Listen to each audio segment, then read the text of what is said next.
Olá, boa noite a todos e a todas e a todas. Para quem não me conhece, eu sou Lucimar Felisberto dos Santos, sou historiadora, membro da Rede de Historiadores Negros, membro do GT Pós-Abolição, filiado à AMPU. Sou também membro do Laboratório de Experiências Religiosas da UFRJ, professora colaboradora do Instituto Oju e sou professora da rede básica de ensino nos municípios de Duque de Caxias e de São João e de Magé. Meu Deus, de Duque de Caxias e de Guapimirim. Sou co-criadora da marca Afrodiálogo, um site voltado para a educação antirracista, criado por Lavínia de Castro e eu. Esse mês, a Afrodiálogo promoveu um amplo debate sobre a história do movimento negro no Brasil. Por conta disso e da minha filiação à Rede de Historiadores Negros, Ana Flávia Pinto Guimarães me convidou para mediar essa que será uma conversa extraordinária, segunda da série das nossas conversas históricas, que terei aqui como convidada a Valdeci Nascimento. No mês de julho, tanto a Afrodiálogo se debruçou para comemorar o mês da mulher afro-latina, americana e caribenha, com uma roda de conversa que nós chamamos de Julho das Pretas, e a Rede de Historiadores Negros promoveu a Jornada de História das Mulheres Negras. Hoje a gente faz esse evento aqui em parceria para que a gente possa finalizar esse maravilhoso e histórico mês de julho. Eu estou aguardando aqui a professora Valdeci Nascimento. Logo que ela entre, a gente inicia essa conversa, voltando a falar sobre o Julho das Pretas, que já é uma marca, né, do Instituto Odara. Foi um prazer assim, indescritível me somar aí com o Afrodiálogo a esse amplo coletivo, né, que se formou no Brasil, assim como foi um prazer também somar forças negros para que a gente juntos pudesse falar de histórias que a história não conta. Foi maravilhoso. Chegou aqui a nossa convidada, e com muito prazer que a recebo aqui no canal dos Historiadores Negros, que abro aqui essa roda, essa conversa maravilhosa contigo. Valdeci, antes de mais nada, eu queria dizer aqui um poema e que você depois me dissesse se você reconhece a autoria. Ser uma mulher negra afro-latino-americana é carregar a marca da história das experiências negras nas Américas. Ser uma mulher negra afro-latino-americana é ser forjada a partir de uma história de quase 400 anos de escravidão. Ser uma mulher negra latino-americana é carregar a experiência de ser portadora de uma ancestralidade que não permite que a gente se acomode no lugar de subalternidade. Ser uma mulher negra afro-latino-americana é carregar a marca de que nós somos portadora de uma experiência de humanidade que antecede a nossa experiência de humanidade no Brasil. Você reconhece a autoria? E tem mais uma. Eu acho que foi Valdeci que falou isso, Lucimar. Valdeci, tem uma outra aqui, ó. Ser uma mulher negra afro-latino-americana e nordestina é como se diz na Bahia, dar nó em pingo d'água no éter em frente do ventilador. Reconheço. Minha querida, é um grande prazer conhecer uma mulher que tem essa expertise, que dá nó em pingo d'água em frente ao ventilador. É um prazer, assim, muito inenarrável para mim. Você que tem vou apresentar formalmente a nossa convidada. Valdeci Nascimento é historiadora, mestre em educação, coordenadora executiva do ODARA, que é o Instituto de Mulher Negra do Fórum Permanente pela Igualdade Racial, da FUPI. Não, é o Instituto da Mulher Negra. Também membro do Fórum Permanente de Igualdade Racial, membro da Articulação de Organização de Mulheres Negras Brasileiras, e uma mulher que foi formada na luta antirracista e ex-integrante do MNU, Movimento Negro Unificado. Então, assim, é com muita honra que essa mulher vai aqui mostrar para a gente como é que se dá nó. Em pingo de éter na frente do ventilador. Em pingo de éter na frente do ventilador. Querida, faça a sua fala inicial, por favor.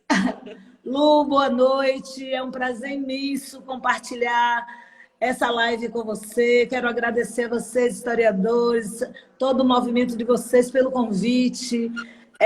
Com muito orgulho e gratidão que eu disponho aí do meu tempo para a gente bater esse papo. Eu acho que vai ser uma conversa gostosa, tranquila, porque falar de mulher negra, falar da nossa história, recuperar os nossos passos, é saboroso, né? É saboroso, porque aprendemos nessa caminhada, na nossa caminhada, com todos os desafios que estão colocados, que a gente dá nó em pingo de éter na frente do ventilador. Isso é que significa ser mulher negra no Brasil e, particularmente, ser mulher negra no Nordeste. Você sabe que a opressão agudiza, as dificuldades ampliam. Então, é isso que a gente quer falar quando a gente faz essa brincadeira, né? Quero cumprimentar também a todos e a todas, mandar um beijo grande para as companheiras e companheiros que estão nos ouvindo nessa noite. E vamos, com certeza, ver uma parte da história da luta das mulheres negras e de uma pessoa que foi forjada por uma organização importante na história da luta antirracista do Brasil, que é o Movimento Negro Unificado, onde eu bebi. E toda a minha trajetória nesses 41 anos, de 80 até hoje, foi forjada dentro e pela experiência que eu aprendi nesta organização, que também ajudei a construir. A gente queria começar, Valdeci, já falando tanto dessa tua ajuda, quanto dessa sua aproximação com o Movimento Negro Unificado. Então pensando hoje, fazendo uma retrospectiva, né? Pensando nessa sua luta militante, mas aí uma autorreflexão. Quem era Valdeci Pereira do Nascimento lá, né, 41 anos atrás, mocinha com 19 anos, quando chega o movimento negro? Quem era você? Bom, eu era uma jovem moradora da periferia de Salvador, da região muito conhecida, com aquela música do Paralamas, Alagados, né? Alagados, Cristal, Favela das Marés. Então, eu sou originária daquele território. Eu era de grupo de jovem de igreja. Eu já, mocinha, novinha, eu fui atleta há muito tempo, né? Joguei basquete, handebol, porque naquele território onde eu existia, você tinha escola e a escola tinha o contraturno, que você poderia praticar esporte. Então, minha mãe jogava a gente em tudo que fosse oportunidade para a gente sair da rotina, do cotidiano do bairro. Então, toda a oportunidade ela nos jogava. Então, eu fui atleta por muitos anos, até concluir o ensino médio. E também fui ativista, como a gente poderia dizer, grupo de jovem de igreja, né? Fui catequista, participei de grupo de jovens. Nós já dramatizávamos com Deus Negro de Neymar de Barros, porque fui influenciada pela Companhia de Jesus, pelos jesuítas. A igrejinha que tinha na minha região era de jesuítas. E nós, em 1981, quando o Papa João Paulo II vem ao Brasil e vem à Bahia, ele vai inaugurar a Igreja de Alagados. E na inauguração da igreja, a gente já tinha organizado os jovens para se posicionar em relação à situação de desigualdade, de miséria, de absoluta exclusão que nós vivíamos naquela época. Então, eu fui puxada no primeiro momento pela igreja, e quem vai me apresentar o MNU, na verdade, Lu, vai ser Padre Clóvis, padre negro ele, filho de mãe de santo, ele era ogã, Clóvis era padre e era ogã, ele estava na fase de inicial, né, para se converter a padre, e nós fomos propor para a igreja, naquela época, a criação do grupo de jovens cristãos, jovens negros cristãos. E a igreja não vai acolher a nossa proposta. Daí o que vai acontecer? Tinha uma atividade do 1º de maio, no Campo Grande, que é uma praça central de Salvador. Ele me leva, a gente sai, vamos acompanhar a atividade do 1º de maio, e ele vai me apresentar, naquela época, a Luísa Barrios, a Gilberto Leal, a Luiz Albertos, que eram os ativistas do movimento negro. Então, meu contato com o MNU vai ser dessa forma. Mas eu gostaria de dizer que, na minha experiência familiar, perceber o racismo não foi a partir do MNU. O MNU me ajudou a radicalizar e politizar o olhar sobre o racismo. Mas na minha vida, nas condições de vida que a gente vivia, na minha casa, meu pai foi militante comunista, né? Minha mãe era mulher negra do Recôncavo Baiano. Então, o conflito racial já era algo que a gente vivenciava, porque a preocupação dela era que a gente fosse para a escola muito limpinha, com os cabelinhos bem cortadinhos, muito cuidadinha para ninguém discriminar a gente. Era a preocupação fundamental dela. Ninguém pode discriminar vocês. E acho que a insurgência também tem a ver com a educação de não deixe ninguém, não volte para casa sem dar resposta. Essa foi a educação que recebi. E aí, quando... Tudo bem, pode falar. Eu ia falar da complexidade, né? Logo assim, quando você mencionou o grupo de jovem da igreja, aí a gente já começa a esvaziar o sentido da sua vivência, né?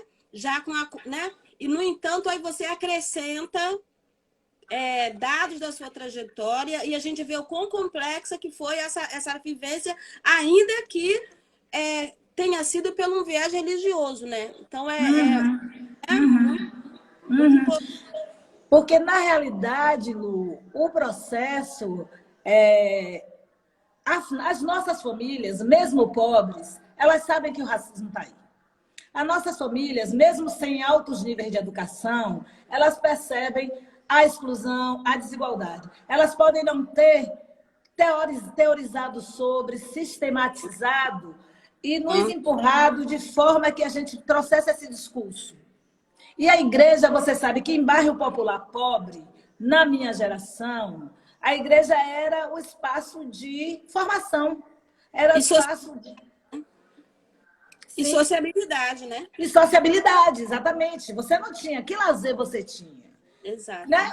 E o grupo de jovem, ele, claro que você tinha o processo da conversão religiosa, mas o grupo de jovem, ele possibilitava que você ampliasse sua expectativa do ponto de vista da leitura, que você fosse formado para incidir em ajudas humanitárias, como a comunidade tal não tem filtro, a comunidade, você tinha que participar de campanhas educativas na comunidade, de prevenção a determinadas doenças. Então, a igreja era um espaço de sociabilidade e de tomada de consciência do ponto de vista da coletividade, do seu papel na ajuda da coletividade. Então, não vou dizer que essa experiência ela não foi positiva. Ela foi positiva. Mas o que eu trazia também foi o suficiente para eu me surgir na medida que a consciência negra ela começa, de fato, se instalar. Qual é o primeiro passo? É você romper com a igreja, porque você também enxerga na igreja qual o papel que ela cumpriu na reprodução da nossa opressão, da nossa escravização, o quanto ela ganhou com a nossa opressão e escravização. Então, eu passo pela igreja, mas eu não me converto a ponto de perder a consciência de qual foi o papel de opressão que a igreja teve na vida do meu povo. E quando eu encontro o MNU, óbvio, foi a sopa no mel, quer dizer, foi conexão total, entende? Assim, total conexão. Eu vou... o MNU foi muito emblemático na minha vida, porque na igreja você alisa o cabelo. Então, eu alisava o cabelo, era aquele formato de enquadramento. Quando eu fui à primeira reunião do MNU, eu nunca vou esquecer isso, na ladeira da Palma, numa região central, que era um espaço de um deputado do PMDB na época, que nos emprestava um outro turno para que a gente pudesse reunir.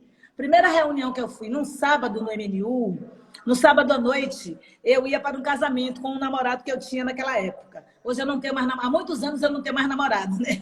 Eu sou lésbica há muitos anos, mas na época, né, estamos lá. E quando eu saí da reunião, eu não consegui nunca mais ficar com o cabelo alisado.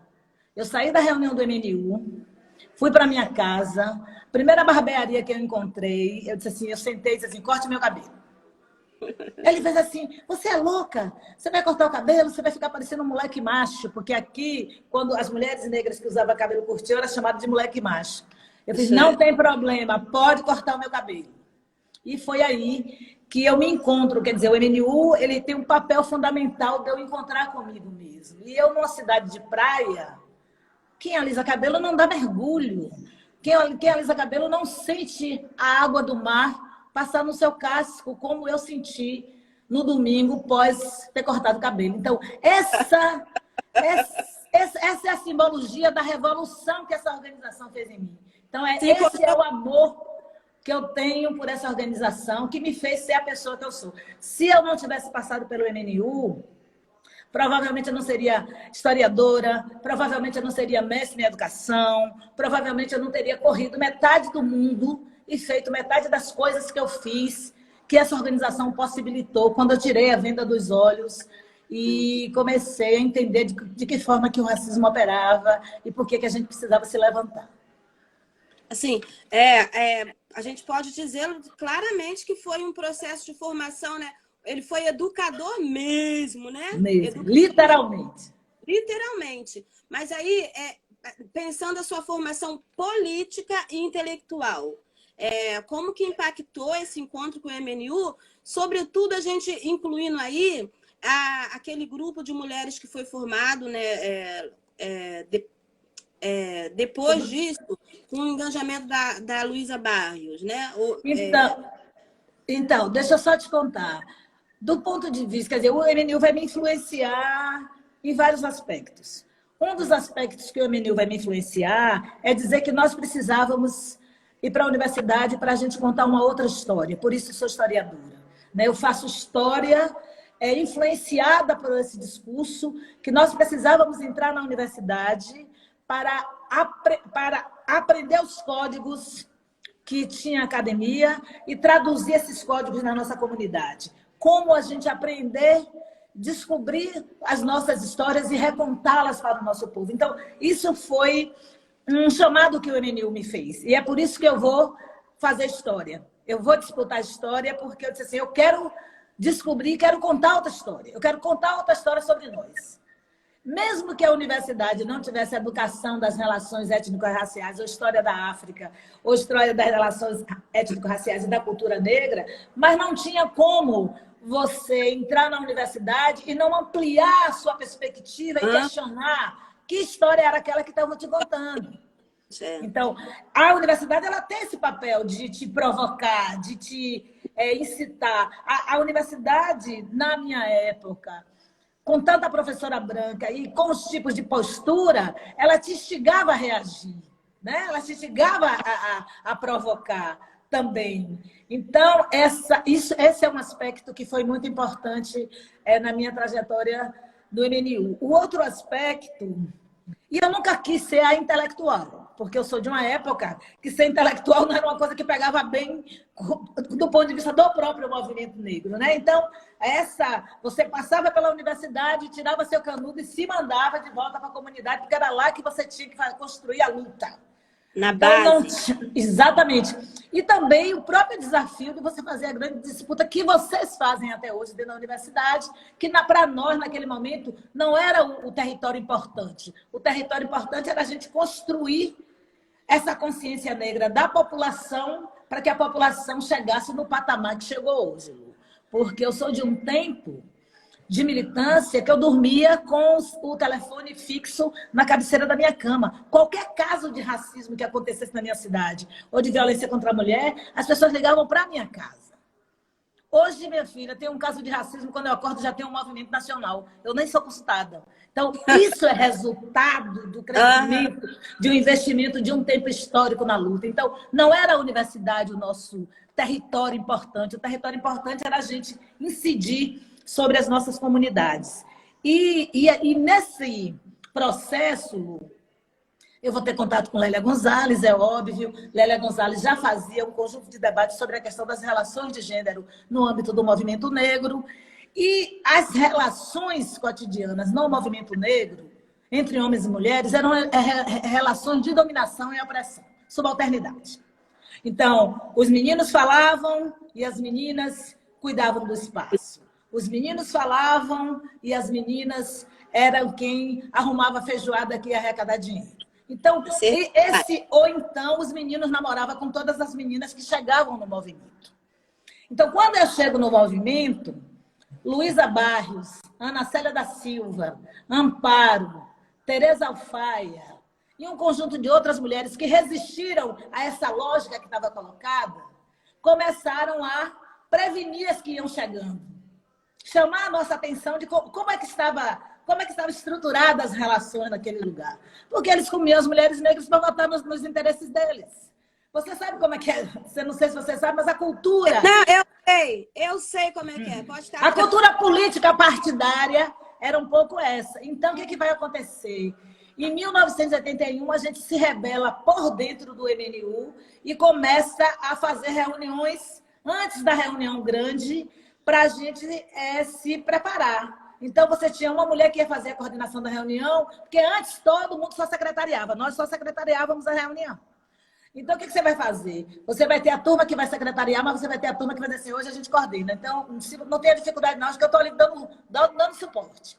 E nós começamos por dentro. Em 81, a gente cria o grupo de mulheres do MNU, a gente chama do GM.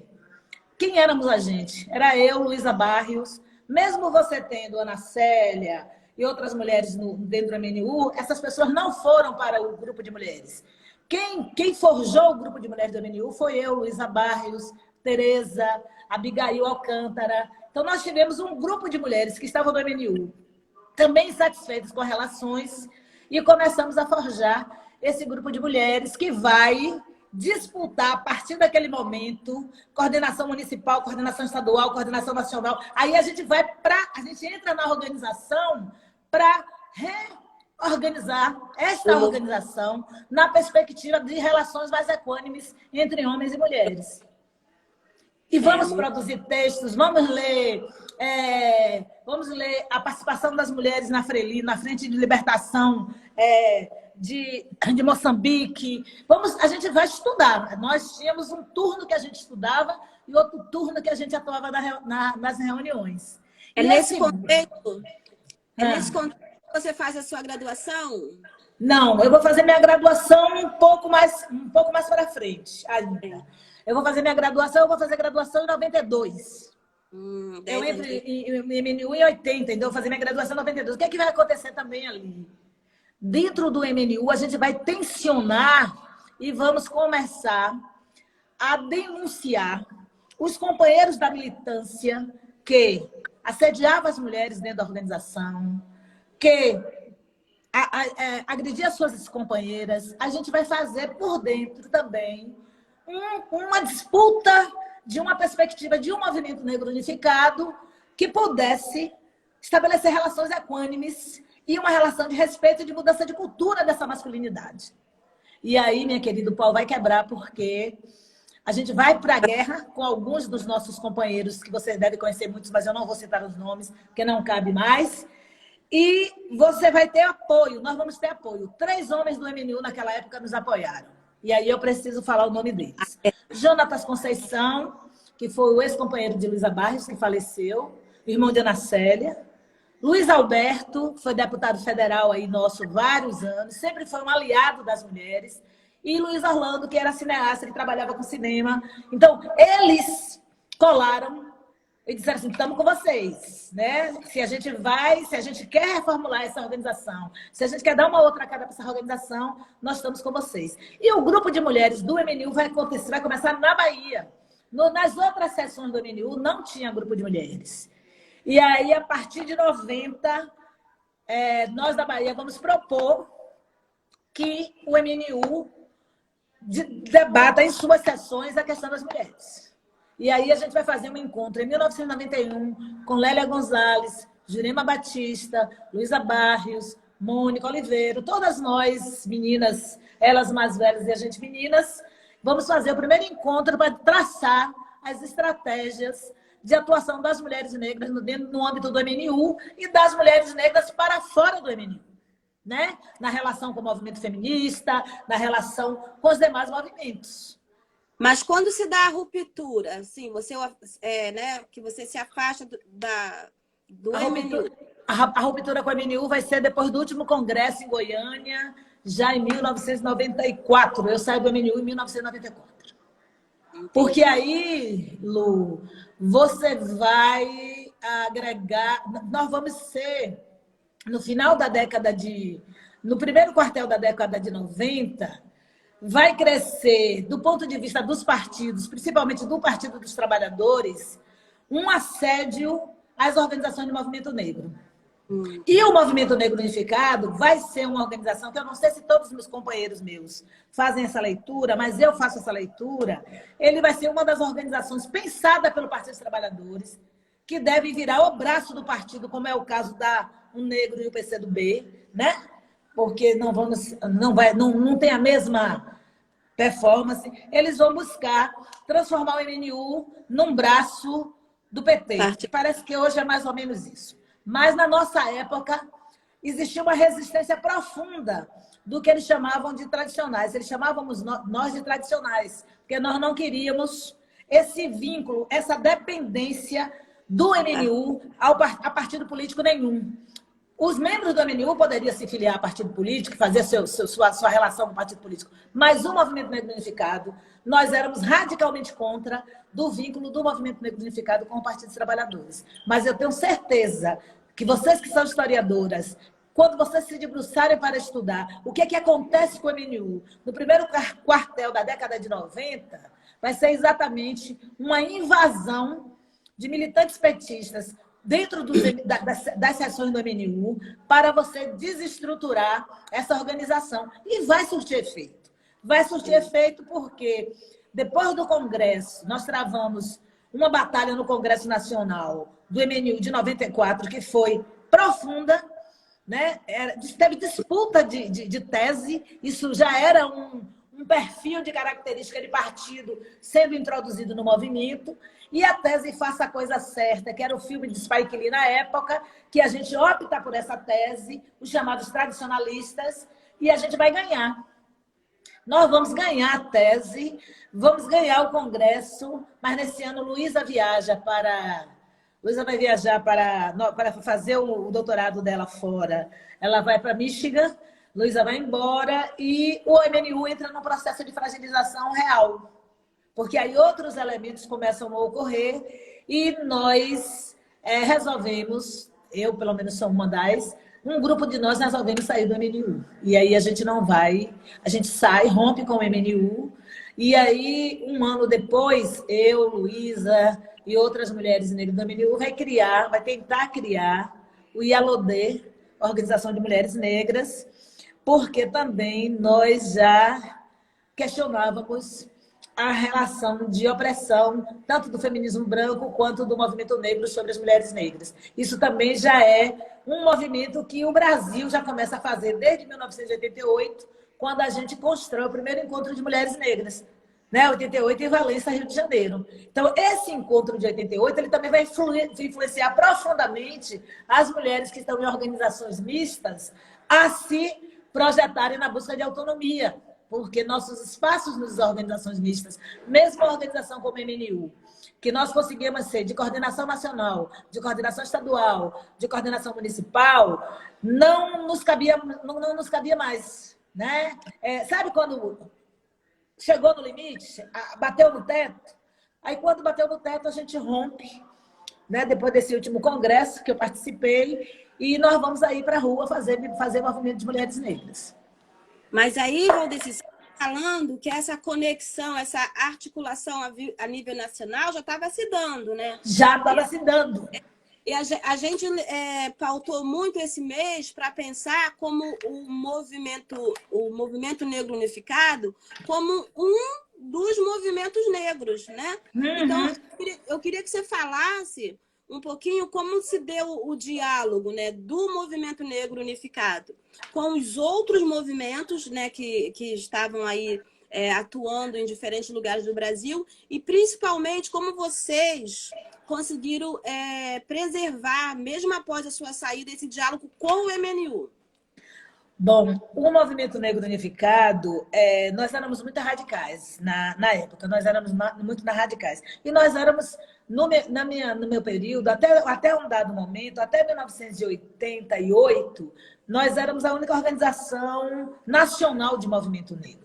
Né? Nós éramos a única organização nacional. Eu posso me perder um pouco numa data ou outra, mas nós éramos a única organização nacional. Nós tínhamos seção na Bahia, Pernambuco, Rio de Janeiro, São Paulo, Minas Gerais, Goiânia, Rio Grande do Sul.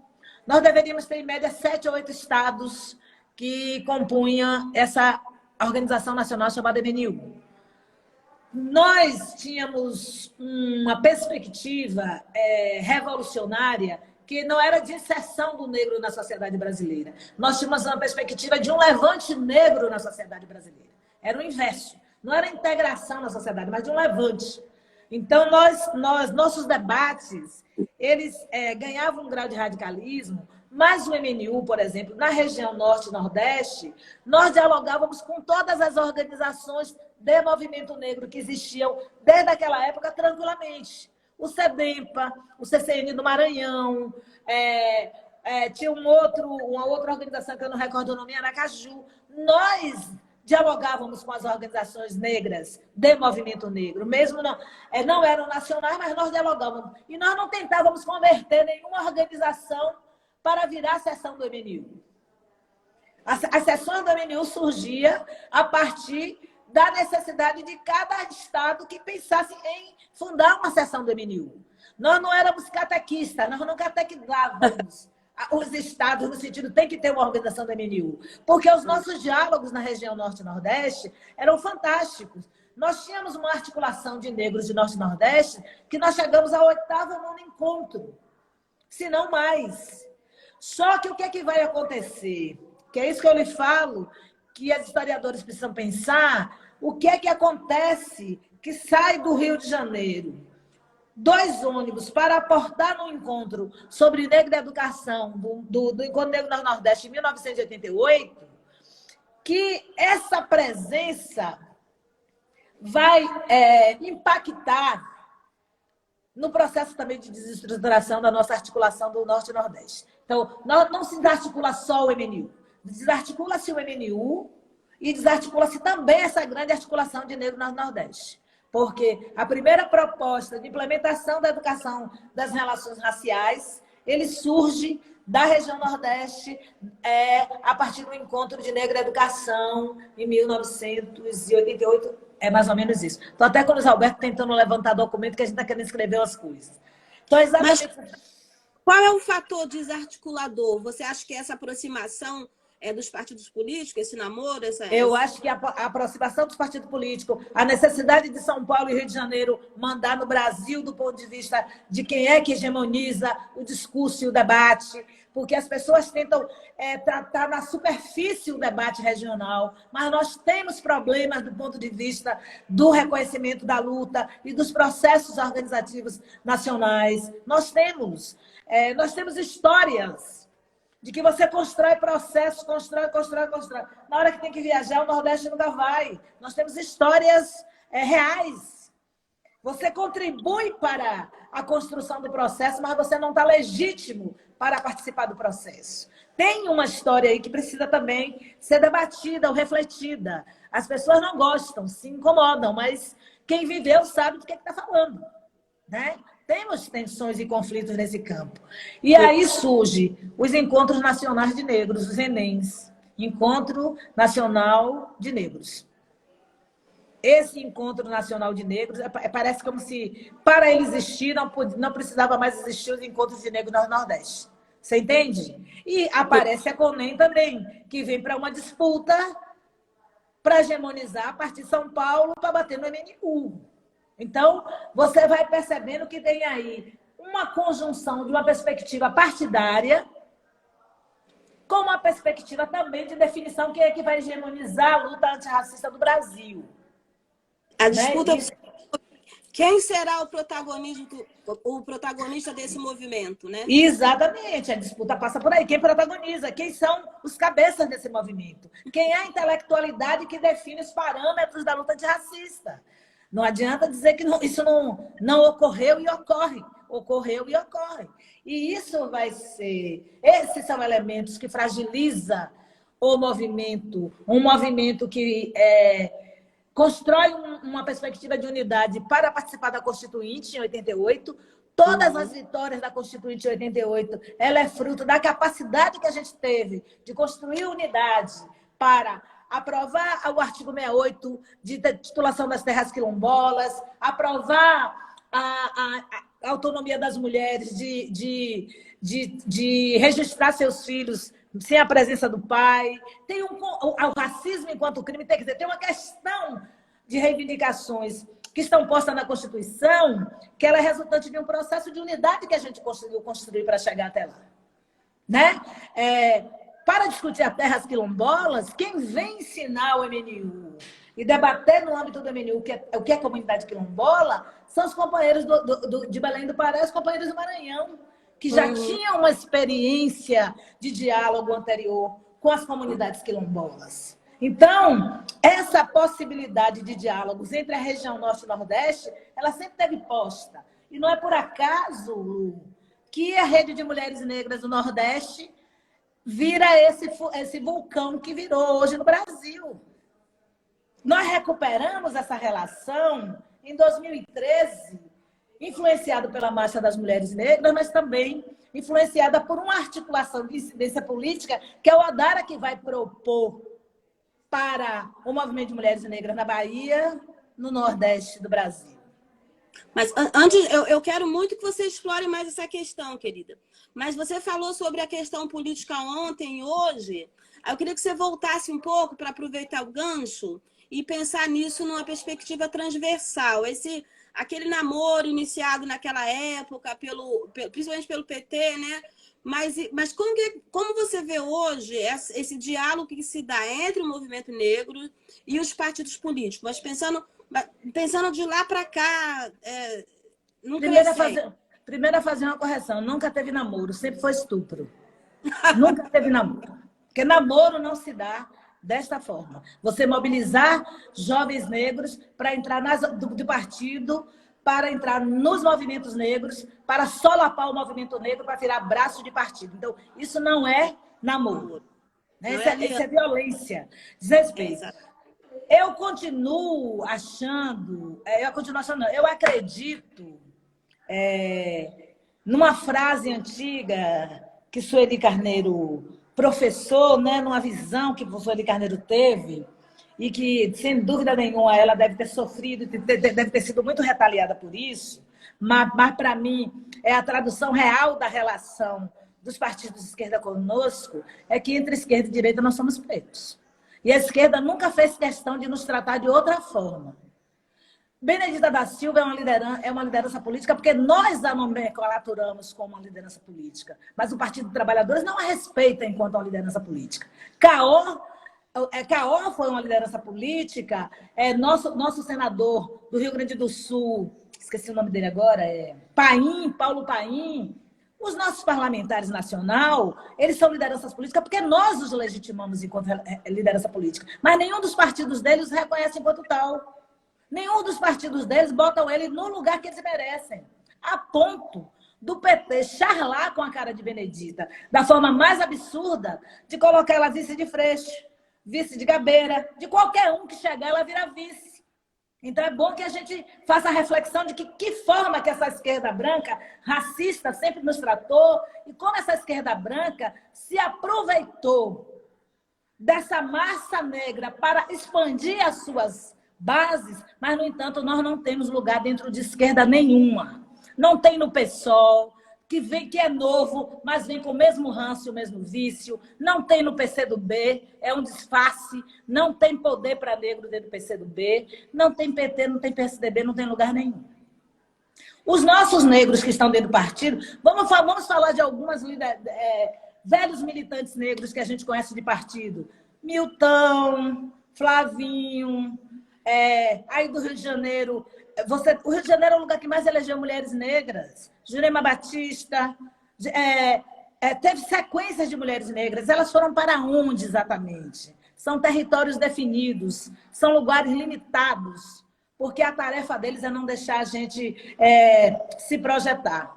A tarefa eu não confio na esquerda, e a esquerda é responsável pelo epistemicídio, pelo desaparecimento.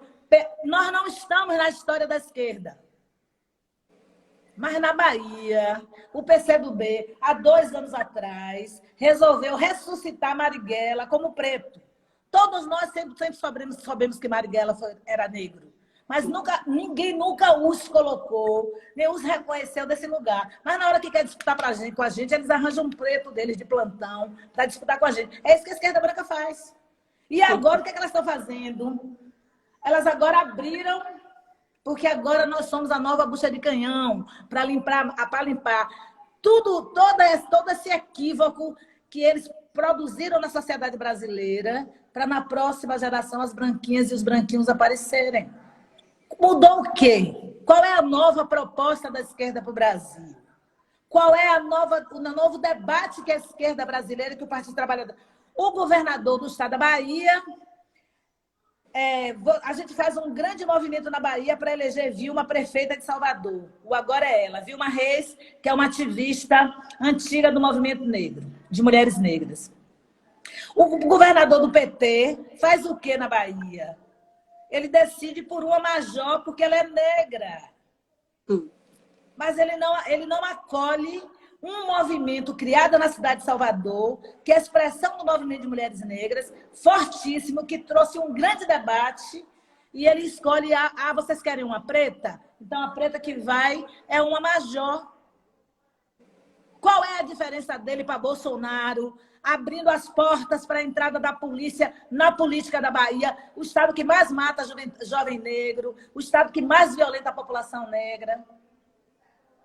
É o PT, é a esquerda. Qual é a aliança? Qual é o namoro?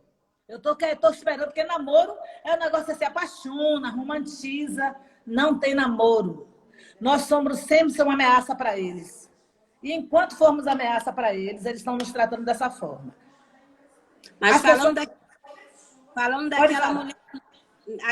daquela mulher negra afro-latino-americana que dá nó em pingo de éter na frente do diretor, eu queria pensar junto contigo sobre essa proposta de projeto político que tem sido capitaneado pelas mulheres negras, que você mesmo diz que tem questões que são inegociáveis. Então, pensando nesse projeto, eu queria que você falasse como tem se dado as articulações entre as mulheres negras em termos regionais, nacional, transatlântico, sobretudo nessa última década, e qual força vocês, né, e nós, porque a gente segue os seus passos e, graças a Deus, caminhando juntos. Então, eu queria que você falasse, porque esse mês de julho, eu acho que ele é um marco, e a gente tem que entender a quantas andam esse movimento que já vem de longe, para que nós nos posicionemos agora, né, que é o momento. Então, como é que está essa articulação? Olha, eu considero que essa articulação tem crescido de vento em polpa.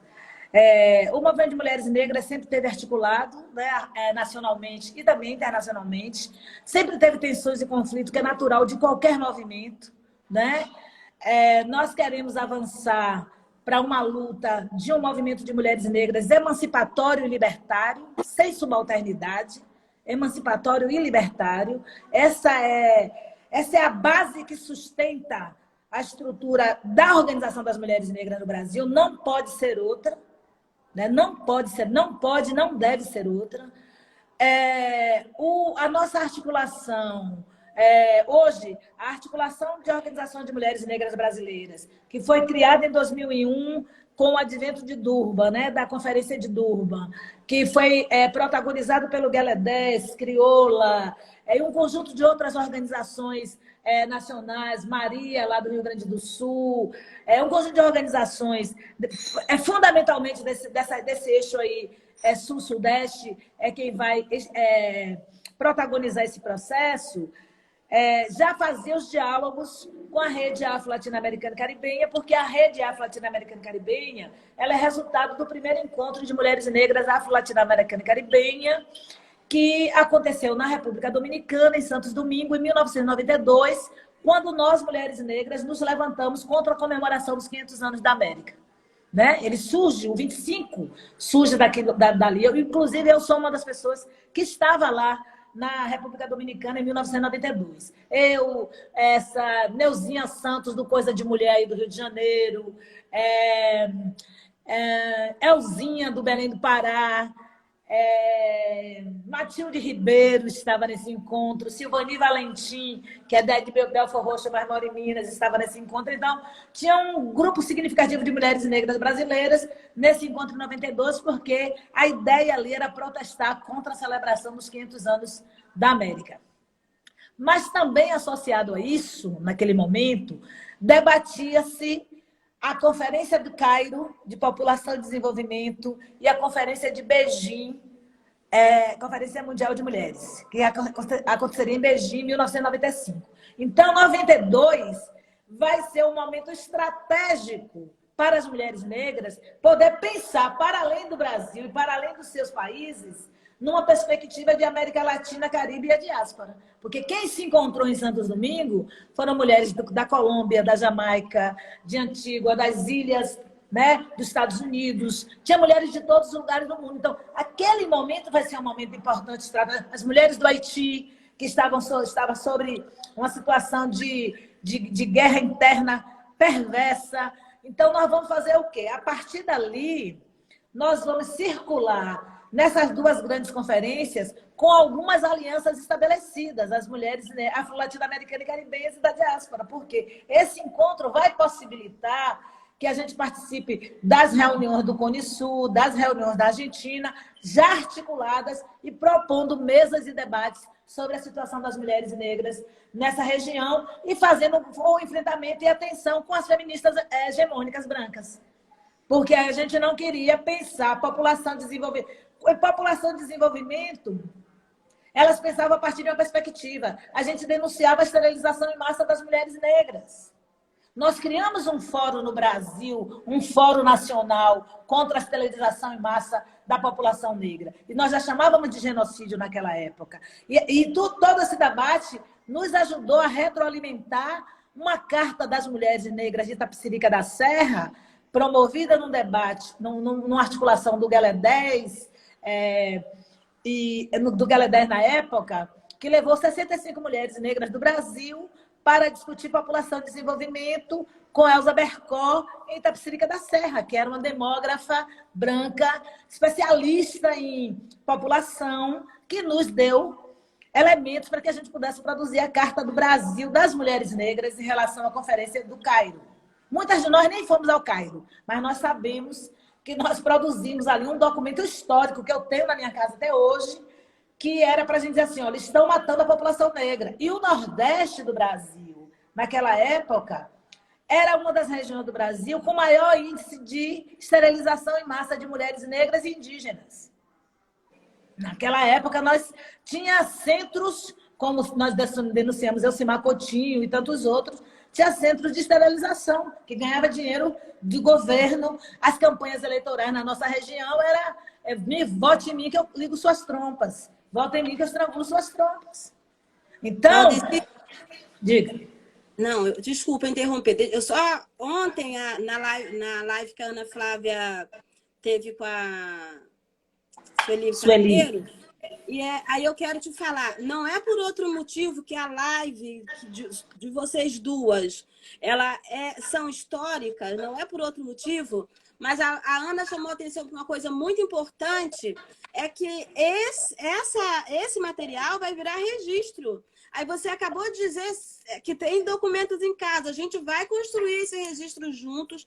Vamos fazer disso, porque são muitos detalhes dessa luta. E é muito importante que a gente, assim, que todos nós tenhamos isso enquanto capital cultural, sabe? Essa sua luta, ela é patrimônio nosso. Nós precisamos entendê-la por dentro e da melhor forma possível. Continua, minha querida. E Lu, muitas de nós, né? Eu sou a pessoa que estou aqui falando nessa live, mas muitas mulheres caminharam com a gente naquele momento, né? Muitas mulheres estávamos nessa caminhada, né? Nós temos... Porque como a gente vai envelhecendo, a memória vai falhando. Então, aí, os nomes vão saindo também das nossas cabeças. Mas eu quero dizer que muitas caminharam conosco. E essa articulação da rede, ela vai possibilitar diversos diálogos de organizações e da MNB, hoje, mais concretamente, com toda essa América Latina, Caribe. E não é por acaso também que nós vamos invadindo um pouco os Estados Unidos, vamos invadindo outras praias. A Marcha de Mulheres Negras nos colocou nesse lugar que nós estamos hoje. O que é colocar a gente nesse lugar? Nós propusemos uma marcha em 2011, conseguimos realizá-la em 2015. Nós tivemos 4 anos para construir a marcha. Eu nunca vi um processo tão maravilhoso, lindo, articulado de toda a nossa humanidade. Nós podemos expressar toda a nossa humanidade na construção desse processo, que é isso que eu não quero perder de vista, porque às vezes as pessoas querem mulheres negras fora da sua humanidade, mas com toda a nossa humanidade. E aí nós vamos mobilizar todo o Brasil no debate. E qual era a nossa convicção? Não queríamos reivindicar para a presidenta Dilma política pública. Por que nós não queríamos? Nós já tínhamos participado eu sempre digo, de 500 conferências, já estava tudo lá. As reivindicações estavam lá, como produto das conferências. As reivindicações estavam lá, sistematizadas, de conferência municipal, estadual, nacional. O que nós queríamos dizer para a presidenta Dilma era o seguinte: o modelo civilizatório no qual vocês acreditam faliu. Ele não serve mais. E não é possível a mulher negra existir em paz, criar seus filhos, produzir, como qualquer ser humano, ter direito humano garantido nesse modelo civilizatório. Foi isso que a gente foi fazer em Brasília. Foi esse debate que a gente contaminou as mulheres de cada canto, com caravanas, com jornadas. Cada lugar, cada região montou a sua estratégia. E o resultado final foi quase 100 mil mulheres negras em Brasília. Provavelmente devemos ter mobilizado muito mais, porque nós não tivemos condições de levar todas. Nós não tivemos dinheiro público para botar aquelas mulheres em Brasília, mas nós conseguimos tocar nas mentes e no coração das mulheres negras. Porque a gente dizia o seguinte: olha, nós estamos lutando contra o racismo, contra a violência, mas a gente também está dizendo que a gente tem a possibilidade de apresentar um novo modelo civilizatório para essa nação.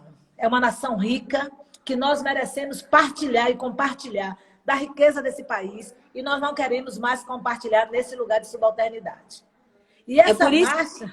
Diga, pode falar. Por isso que o bem viver é incluso, não é isso? Exatamente, é por isso que o bem viver... algumas pessoas nos criticaram, dizendo que a gente precisava recuperar o Ubuntu, que o Ubuntu era da nossa matriz, mas o povo preto, pobre, não entende o que é Ubuntu. Então, vamos pegar o bem viver. Esses 5 anos da marcha agora, nós estamos colando o bem viver no Ubuntu. O povo já entendeu o que é bem viver. Se não entender, a gente pode aprofundar mais, mas a gente já está colando o bem viver no Ubuntu para dizer assim: olha, o nosso projeto é o seguinte: eu sou porque nós somos. E naquela hora foi o bem viver que colou.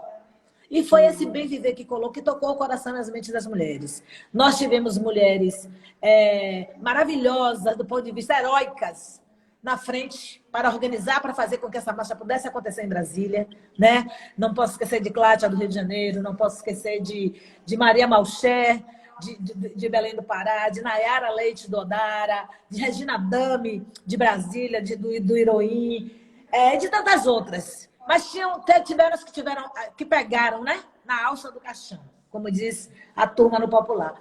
E vai produzir uma expressão de um segmento social que as pessoas sabiam que existiam, mas não sabiam que era tão potente esse movimento. Só esse movimento sabia que ele era potente, mas ninguém sabia que a gente era tão potente.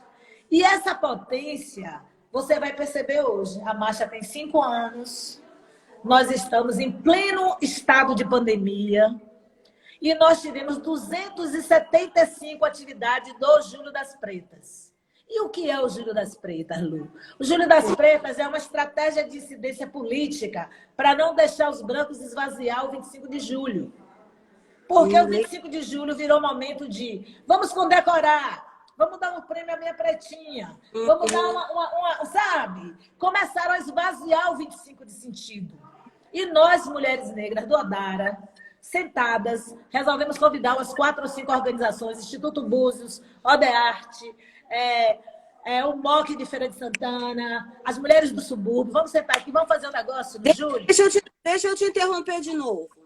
Eu tô pensando aqui, pensando junto com as suas reflexões, né? Parece que aquela articulação nacional, transnacional, também foi uma formação para o Odara, né? Então, eu vou concluir essa live aqui, porque as 3 últimas perguntas, né? Elas vão exatamente para você pensar, porque o Odara vai fazer 10 anos, não é isso?